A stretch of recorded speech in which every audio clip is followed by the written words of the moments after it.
All right, Vegas Diaries. I just had my first full day at Park MGM. My first full day, first full night. I'm waking up. It's around noon, and I think I went to bed at 6:30 a.m. And considering that, I actually feel pretty dang good. Check out the day today.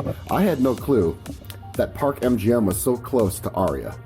This really changes my mind on the property, and I already have a favorable view of this place. I still have 2 nights to go, 2 full days remaining, 2 full nights remaining, but I must say I am impressed thus far.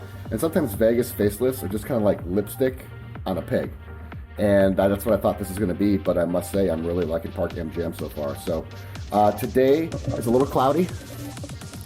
It's been cloudy this week in Vegas, which is kind of rare. Usually the weather is pretty much perfect, but it's a little cloudy. There's the pool right there, and then there is the Nomad pool, which is specific to the Nomad Hotel. There is an exclusive hotel here on site. It is called Nomad.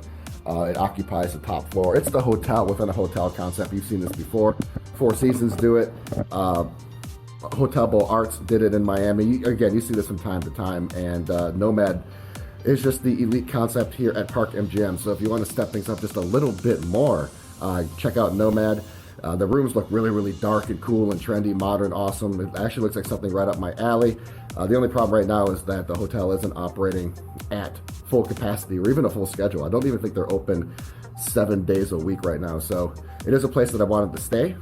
But as of right now, it isn't fully operational, so I'll just have to come back and do it. Just put another one on the list. In a previous video, I promised myself that I would not raid the minibar, and I was doing so well.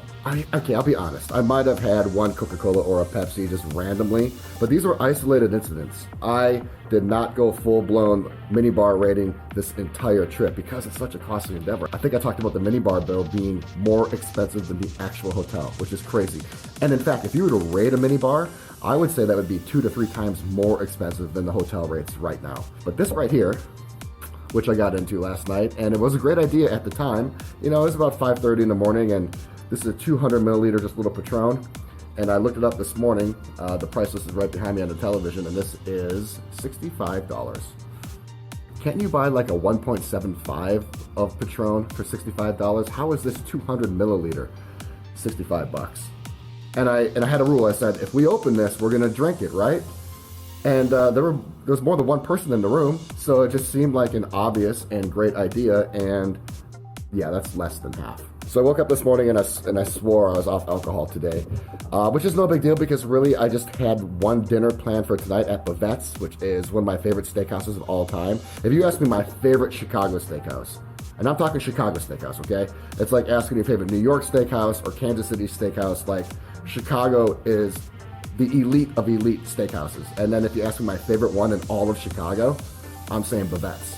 And where did Bavette's decide to open up their second location in all of America? Park MGM. So I'm gonna go down there tonight. That's when I have my dinner, and I was going to have 1 or 2 cocktails. I might just order them and have a few sips of each, just to see how the experience compares to the one back in Chicago, but I'm really not feeling drinking tonight. So what I'm probably gonna do is end up just putting this in my suitcase and take it back. I mean, it's paid for. Why waste it? This will forever be a reminder not to raid the minibar in Las Vegas. It's a costly endeavor. I just want to show you some stuff I bought at Eataly. Eataly is Park MGM's open air Italian market concept. It isn't technically open air because it is enclosed, but it feels like it's open air. And it's basically really authentic, as authentic as you can get in Vegas. I mean, obviously it's artificial and synthetic, it's in Vegas, but it really is a concept that is executed exceptionally. They have all these different shops, from an olive oil shop to a chocolate shop to a pizza shop, a pasta place, a cheese place, a meat place, multiple wine places, multiple everything. It's really nicely done. And I found some aquapanas. Okay, so I got an aquapana. And then I found some Pellegrinos. This is the Clementine. I believe this is the original one, or one of the original ones. And then I have a blood orange. This is my favorite one at the moment of all Pellegrinos. If I'm buying a Pellegrino, I'm buying the blood orange.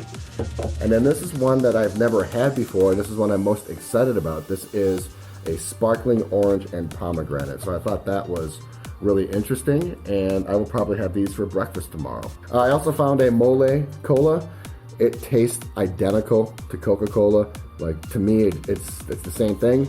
Maybe it is, maybe it's just rebranded, maybe it's private labeled, maybe it's a licensing deal. I have no idea, but this essentially is Coca-Cola. So if Mole is not using Coca-Cola's formula, they did a heck of a job knocking it off because it tastes identical. I do like the smaller diameter can and the thinner, taller can as opposed to like our American cans. I think they're classier and cooler, so I like those. And then lastly, I got some ultra high-end and exquisite Italian chocolates. These flavors were out of this world: dark hazelnut, cream, orange, pistachio, so many. There are actually 14 different kinds. And I took the time to carefully pick them out, meticulously put them in a bag, and I brought these up to the counter.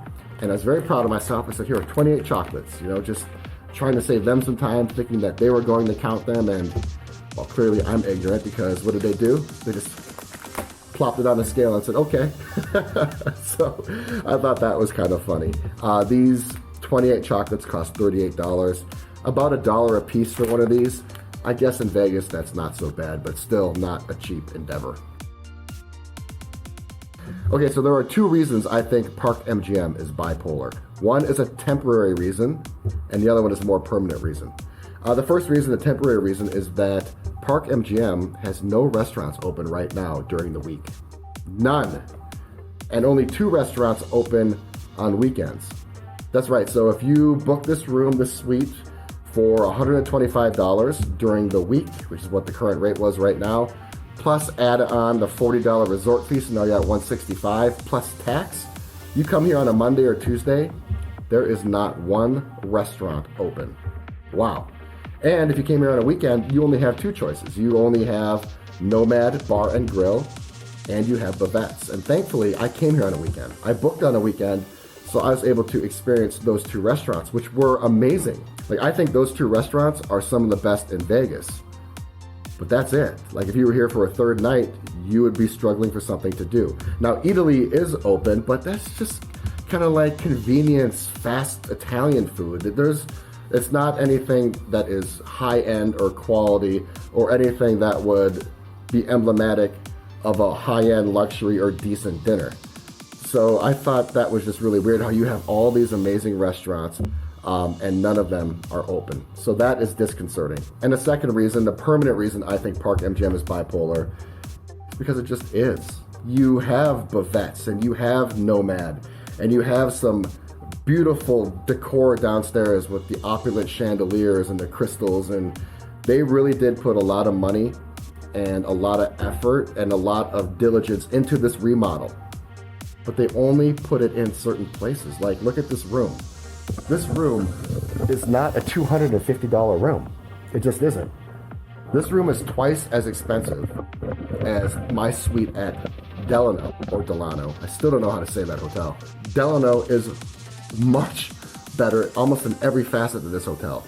It's almost like Park MGM is the high-end boutique MGM.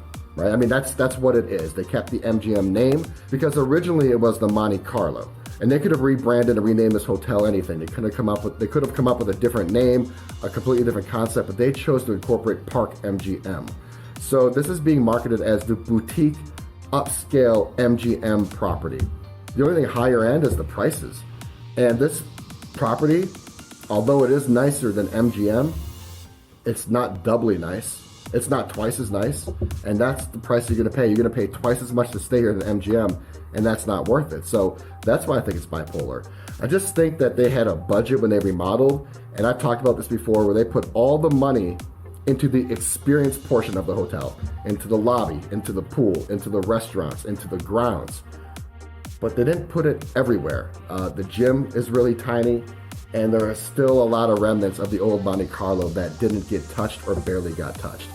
So it's bipolar, and the fact is that you're not getting what you're paying for. They're charging you, dare I say, 5-star hotel rates, but only delivering, I'd say, a 3 or 4-star experience. It just isn't in alignment, and it's because the pricing is too high. Because the pricing is too high, and the value and experience isn't there, in fact, there's a major disconnect, that's why I think Park MGM is bipolar.